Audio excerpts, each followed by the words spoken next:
यीशु को किसने मारा? क्या यहूदियों ने उसे मारा? क्या रोमी सिपाहियों ने उसे मौत के घाट उतारा? लूका 23 अध्याय के 46 पद में लिखा है, और यीशु ने बड़े शब्द से पुकार कर कहा, हे पिता, मैं अपनी आत्मा तेरे हाथों में सौंपता हूँ।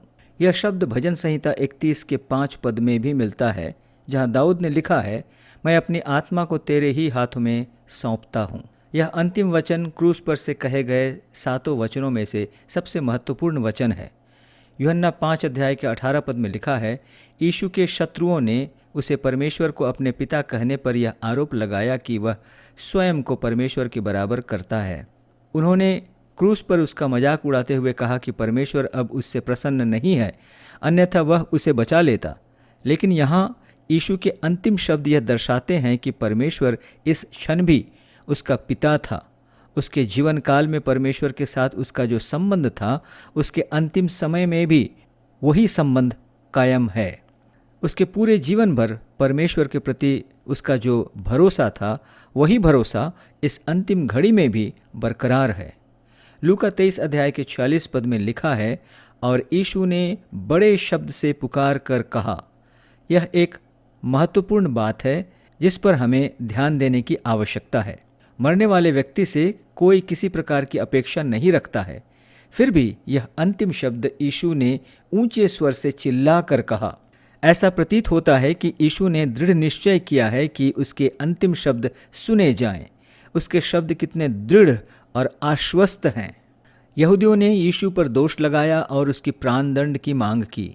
रोमी प्रशासन ने उसे क्रूस पर चढ़ाने का फरमान जारी किया। रोमी सिपाहियों ने उसे क्रूस पर टांगा। अगर यहूदियों ने उसे मारा होता तो यह हत्या कहलाता। अगर रोमी सिपाहियों ने उसे मारा होता तो यह प्राणदंड कहलाता। लेकिन यीशु की मौत एक बलिदान कहलाता है, क्योंकि उसने स्वेच्छा से अपना प्राण परमेश्वर के हाथ में सौंपा। यीशु के अंतिम वचन में हम 3 बातों को देखते हैं। पहला, परमेश्वर पिता के साथ उसकी घनिष्ठता। यीशु का अकेलापन उसके चौथे वचन के साथ बीत चुका है और वह पिता से प्रार्थना करता है, ठीक उसी प्रकार से जैसा वह अपनी सेवकाई के समय में करता था। यीशु के लिए मृत्यु कोई अनियंत्रित शत्रु नहीं है। चाहे वह क्षण कितना भी अंधकारमय क्यों ना हो, वह जानता है कि उसके पिता उसके साथ मौजूद है, उसकी आत्मा को लेने के लिए मौजूद है। दूसरा, परमेश्वर पिता के प्रति उसका भरोसा।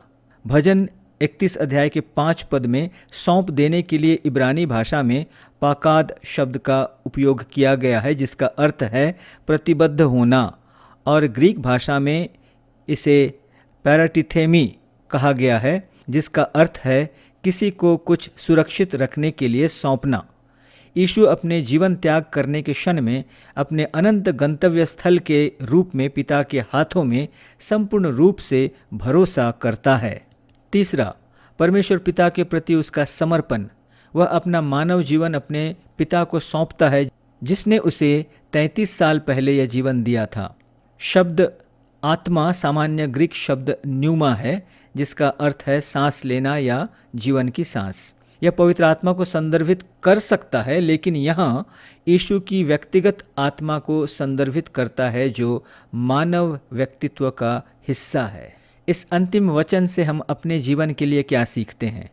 एक उत्तम मृत्यु के लिए परमेश्वर पर भरोसा करके जीना और परमेश्वर पर भरोसा करके मरना आवश्यक है। दूसरा, परमेश्वर पर भरोसा करने का अर्थ यह है कि गंभीर परीक्षाओं के समय में भी उसे अपने पिता के रूप में जानना और मानना। तीसरा, परमेश्वर पर भरोसा करने का अर्थ है प्रार्थना में सब कुछ पिता के पास ले जाना। चौथा, परमेश्वर पर भरोसा करने का अर्थ है उसके वचन के प्रतिज्ञाओं पर निर्भर रहना। पांचवा, परमेश्वर पर भरोसा करने का अर्थ है अपनी अनंतता उसे सौंपना। प्रिय मित्रों, एक अच्छी मृत्यु के लिए यीशु मसीह के माध्यम से परमेश्वर पर भरोसा करते हुए जीना और मरना आवश्यक है। सभी मनुष्य मृत्यु के बाद परमेश्वर के हाथ में पड़ेंगे। जिन्होंने खुद पर भरोसा करके जीवन बिताया है, उनके लिए यह एक भयावह अनुभव होगा, क्योंकि उन्होंने परमेश्वर पर भरोसा नहीं किया। परंतु जो लोग उसे पिता और यीशु को उद्धारकर्ता के रूप में स्वीकार किए हैं, उन्हें आराम और अनंत विश्राम मिलेगा। आज और हर दिन अपनी आत्मा परमेश्वर पिता को समर्पित करें। परमेश्वर की आशीष आप सबों के साथ बनी रहे।